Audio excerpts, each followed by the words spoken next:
I have the pleasure to present to you Dr. Martin Luther King, Jr.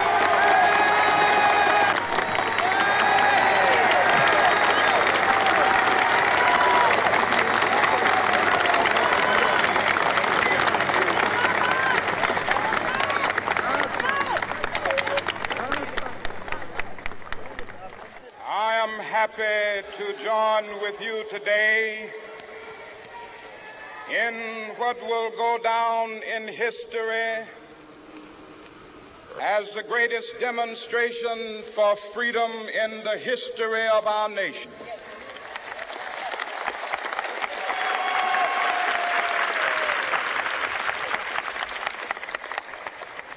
Five score years ago, a great American in whose symbolic shadow we stand today signed the Emancipation Proclamation.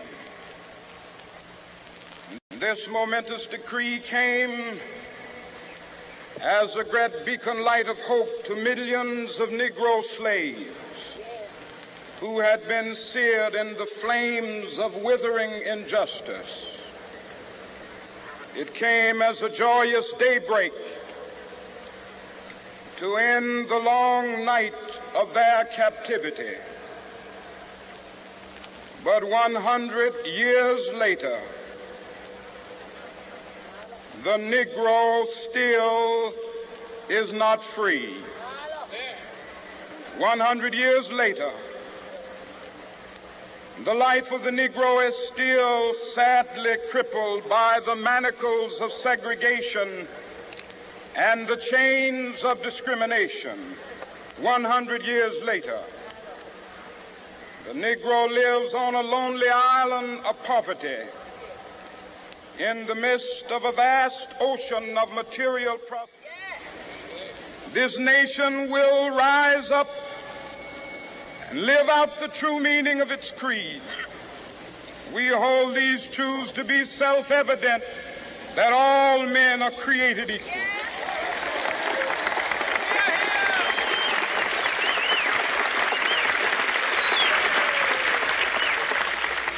I have a dream that one day on the red hills of Georgia, the sons of former slaves and the sons of former slave owners will be able to sit down together at the table of brotherhood. I have a dream that one day,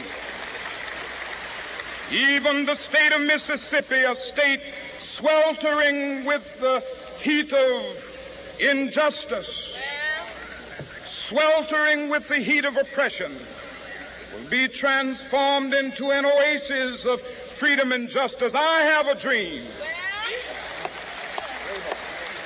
that my 4 little children will one day live in a nation where they will not be judged by the color of their skin, but by the content of their character. I have a dream today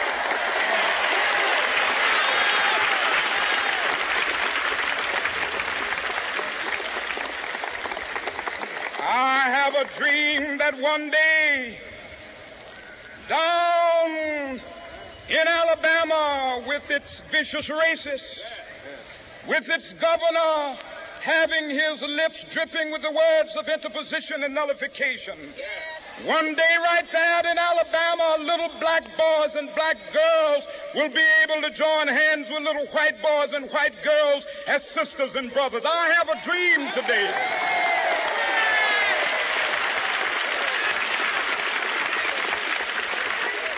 I have a dream that one day every valley shall be exalted, and every hill and mountain shall be made low. The rough places will be made plain, and the crooked places will be made straight. And the glory of the Lord shall be revealed, and all flesh shall see it together.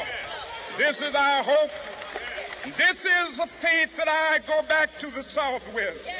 With this faith, we will be able to hew out of the mountain of despair a stone of hope. With this faith, we will be able to transform the jangling discords of our nation into a beautiful symphony of brotherhood. With this faith, we will be able to work together, to pray together, to struggle together, to go to jail together, to stand up for freedom together, knowing that we will be free one day. This will be the day. This will be the day when all of God's children will be able to sing with new meaning, "My country, tears of thee. Sweet land of liberty, of thee I sing. Land where my fathers died, land of the pilgrim's pride. From every mountainside, let freedom ring. And if America is to be a great nation, this must become true. And so let freedom ring. From the prodigious hilltops of New Hampshire, let freedom ring. From the mighty mountains of New York, let freedom ring. From the heightening Alleghenies of Pennsylvania, let freedom ring. From the snow-capped Rockies of Colorado, let freedom ring. From the curvaceous slopes of California. Not only that, let freedom ring from Stone Mountain of Georgia. Let freedom ring from Lookout Mountain of Tennessee. Let freedom ring from every hill and molehill of Mississippi, from every mountainside. Let freedom ring, and when this happens, when we allow freedom ring, when we let it ring from every village and every hamlet, from every state and every city, we will be able to speed up that day when all of God's children, black men and white men, Jews and Gentiles, Protestants and Catholics, will be able to join hands and sing in the words of the old Negro spiritual. Free at last, free at last. Thank God Almighty, we are free at last.